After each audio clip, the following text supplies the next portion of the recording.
that might emphasize this, at least it worked in my life. We lived in Ariel, Washington. It's not very far from here. It's up on Mount St. Helens. We lived on a beautiful road called Lewis River Highway. We lived at a corner there. There was a spot. The corner was actually a restaurant. It was a local watering hole. It had a nice restaurant and a kind of a, you could buy groceries there. You can buy little fishing tackle, all kinds of stuff. Down the road was one beautiful mountain lake, about a mile. Up the road was another beautiful mountain lake, about a mile away.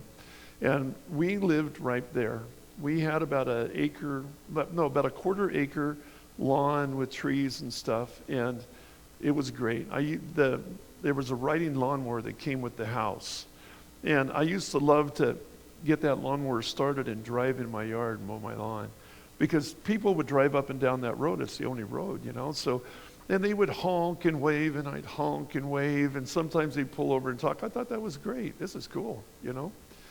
And but there was a problem. When Jack's, the restaurant and store next door, got busy, and it did, cars would park up on our lawn. Now, it didn't bother me that much, but it did bother my dogs, Joe and Josie. They just barked and snapped and growled, and the owner of Jack's would come over and yell at me. You know, my customers are complaining, your dogs are menacing them, this is terrible. And so me and Leslie met, and how are we going to fix this? This is a terrible thing. We decided to build a fence. So we built a 6-foot-high cedar fence, and I don't know how we ended up on 6 foot high, but we built a 6-foot-high cedar fence, and it went all the way around our house. And we had a gate, and so the dogs were kept in. They didn't get to see the people pulling in. People didn't park on our lawn, and on and on. So I'm sitting there thinking, okay, problem solved. I'm a good neighbor. I get along with everybody, right? Well, 3 months later, Jack's restaurant burned completely to the ground. So then the 2 dogs I mentioned, Joe and Josie, got out one night and killed 20 of the neighbors' chickens. And you know, dogs, once they get a taste like that, no chicken in the area was safe. So we had to destroy the 2 dogs. So now I have no dogs. I don't have no Jack's restaurant next door. And I have this big, expensive cedar fence that I hated. Because used to be I'd come home, I'd pull in the driveway, pull right up to the front door and unload my groceries. Now, no matter how pouring down rain or whatever it was, I had to get out and open up that gate, drive through that gate, shut that gate, and I don't know why I did it, the dogs weren't there, but I still did it, and pull up to the front door. And I kept thinking, this is a waste of money. I hated it. I really did. I felt like, what a dumb thing. 2 years later, I would change my mind about how I felt about that fence. I mentioned in 2009 that my son, our son Nick, was in Iraq, but also there was something else going on that year. Leslie was going back and forth to the coast over and over. More often she was staying there because her mother had Alzheimer's and couldn't live alone anymore. So we finally decided to move her mother, Shirley, to live with us. We had room in our house and it would have been fine. But we quickly discovered, Shirley was a very mobile person. She got around and liked to walk, and she could walk very well. We quickly discovered why that fence was there. We would walk in the living room and Leslie goes, have you seen Shirley? And a mom, she would say, Mom. And I said, no, I haven't seen her. We'd look all over, and then when we find her, she would be out by that fence, walking along the sides of that fence, and talking and everything. And sometimes she would go over to the gate and wave at people, but the fence kept her from getting hurt. The fence kept her from wandering out into the woods behind our house and getting lost. The fence protected her. And even though that was a very difficult year, taking care of her and waiting for our son to come home, that fence made it possible for us to do it. And Leslie many times said, oh man, thank God we have that fence. See, I didn't see the fence as being the provision of God. I didn't see the fence that way. How many times do we have to notice that if you want to see God working in your life, Look backwards. Look to your past. Look at those moments in your life when they were things that changed your life. Things that happened that brought you down, or something that gave you new insight. Because that's sometimes where you see how God really works in your life.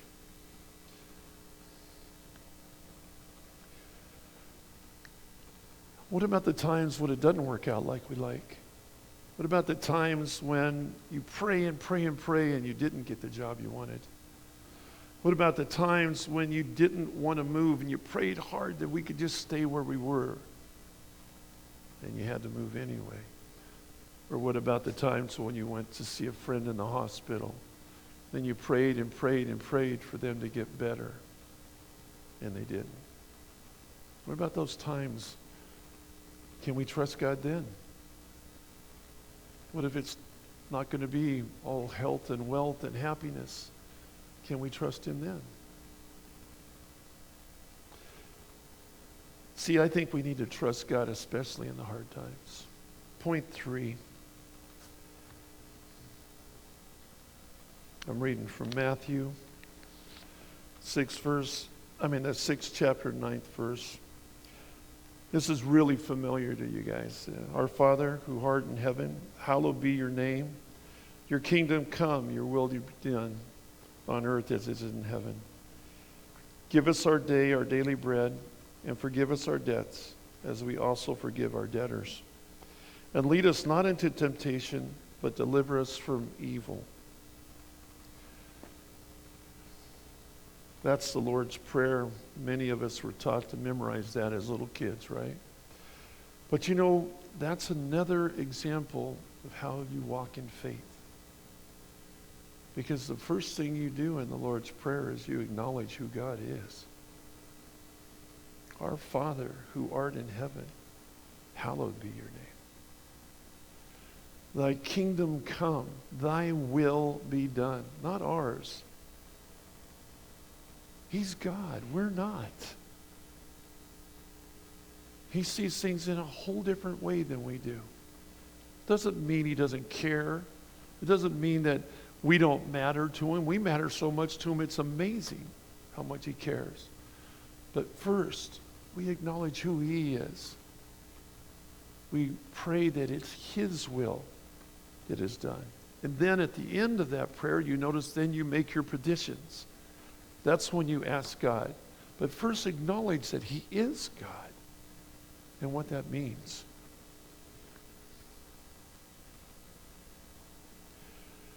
It's God's will. It's God's plan. It's God's timing. Now this applies to believers. I want you to understand this. This isn't a sermon to non-believers, because to non-believers, they won't make any sense whatsoever.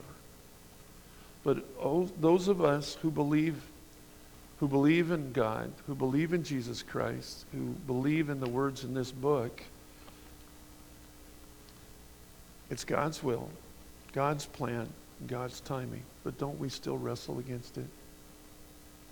Don't we still pray hard? Don't we still struggle? Oh God, if you just work it out this way, if you just let me see it a different way. We do that. Think of it this way.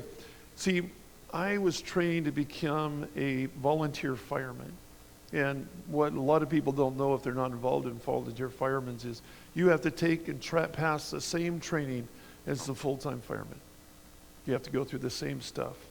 And what it usually ends up is, if they can, they want to get you in a building with live fire. At the end, you want to actually see what it's like. You want to have that experience. And so they cover all kinds of things in the training. They cover on the uniform and the turnouts that you wear, how the tank works, how to breathe, how to handle different things, what the dangers are in a burning house. But eventually, you go in a burning house. And for me, there was an old country house out in the country that they had prepared. It had been donated by the owners to burn it off, get it all the way off the property.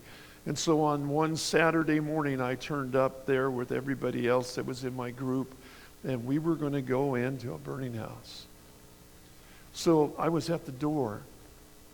The training officer was there, and what they do is they tug on everything on you. They tug on your straps. They make sure your bottle's tight. They have you check your air, and then they have you turn off your air. And then they wait for a second, and you're sitting there holding your breath. Okay, can I turn on my air yet? They do that way to make sure you know and you've checked on everything. They look at whether there's some skin that is exposed anywhere. They make sure that everything's good. They make sure your helmet's on. They make sure you're thinking right. And then he puts his hand on his shoulder and he goes, now remember, you need to be low. Stay low. Get low. And he goes, move slow. And he goes, here's what you're going to do. When that door opens, you're going to find the hose on the ground. You're going to crawl along the ground, feeling that hose on the way. You're going to work your way back to where the fire is. You're going to find the nozzle. And he goes, I want you to point it up above the flames. I want you to open up the nozzle, go 1, 2, 3, shut the nozzle down, and then hunker down and wait. That was the instructions. So, as the door pushed open, black smoke just billowed out. We were already being pushed down low, and we started crawling in this house. You could smell burning wood, and you got that smell. You hear the sound of your breathing in your ears. You also hear the roar of the fire. You can't see a thing. It is pitch black. And then all of a sudden there's an orange glow. And as you're getting closer to the fire, moving in and through and around rooms following this hose, you start to see a glow. It's an orange glow. And then you can see flames rolling across the ceiling above your head. You feel the heat. And finally you reach up till you get to the end of the nozzle and you grab a hold of the nozzle and you open it up and 1, 2, 3, and you push it down and you hunker down. And what happens is that water mist, that spray, goes up and it hits that superheated air at the top and it turns instantly to steam and it cools everything. It turns gray and it turns a little lighter and everything starts falling. And that's why you hunker down, because all those burning embers could end up down the back of your neck. So you wait there in that haunch position. And then the training officer reaches forward and touches you on the shoulder and says, well done. Now back out and let's talk. I felt great. Went outside and they pulled my mask off and I breathed that fresh, cool air. And I looked at the partner over here who was getting the same treatment, and he had steam coming off of his coat, and then I noticed I had steam coming off of my coat, and I just felt great. I'd done it. I had passed.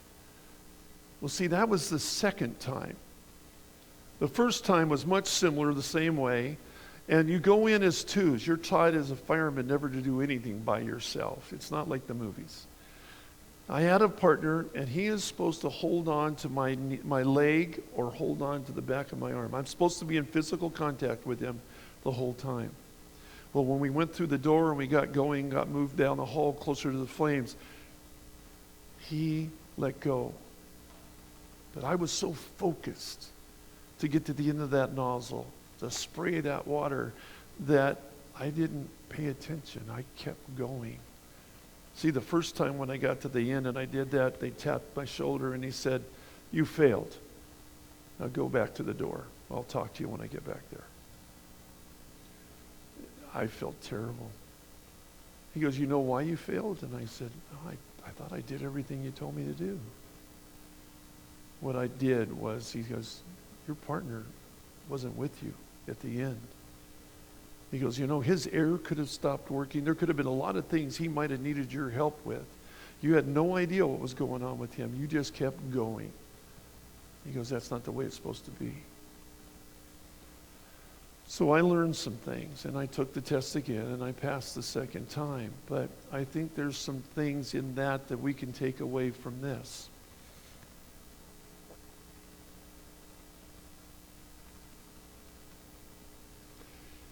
As believers, we need to take hold of the things we've been taught. See, we've been in training. You see what I mean? There's tools in here. It tells us about our armor. It tells us about our sword. It tells us about what to do when we face things. This is really important. And I know that we study the Bible and study the Bible and study the Bible, but we need to apply the Bible. It's really wonderful that you study and you know the Word of God. I can't say enough about that. But this needs to be put into practice.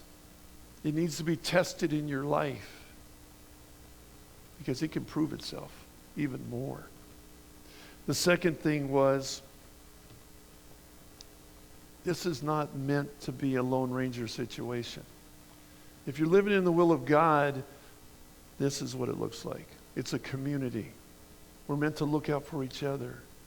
A lot of times when we're in tragedy and things are going on, we focus on ourselves and what's going on, what it means to us.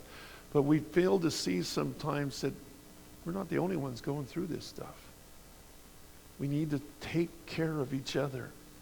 We need to love each other. That's what church is about. That's how God planned it. He planned it for us who believe and us who put our faith in Jesus Christ to look out for each other. Take a second, look around the people around you. Those are your people. Those are the people you look out for. The last thing I want to mention is that when I came out of that fire, I was ready for the next fire. See, there's something about the experiences of going through troubles and bad times and stuff that will help you for the next troubles and bad times and stuff. These experiences are things you use. That's how God planned it. He didn't plan us to sit back and have a recliner Christianity. It's not that way. Life isn't that way. So, in conclusion, we have to put away our will, put away our plan, put away our timing. Be willing to accept that it's God's will, it's God's plan, it's God's timing. Thank you.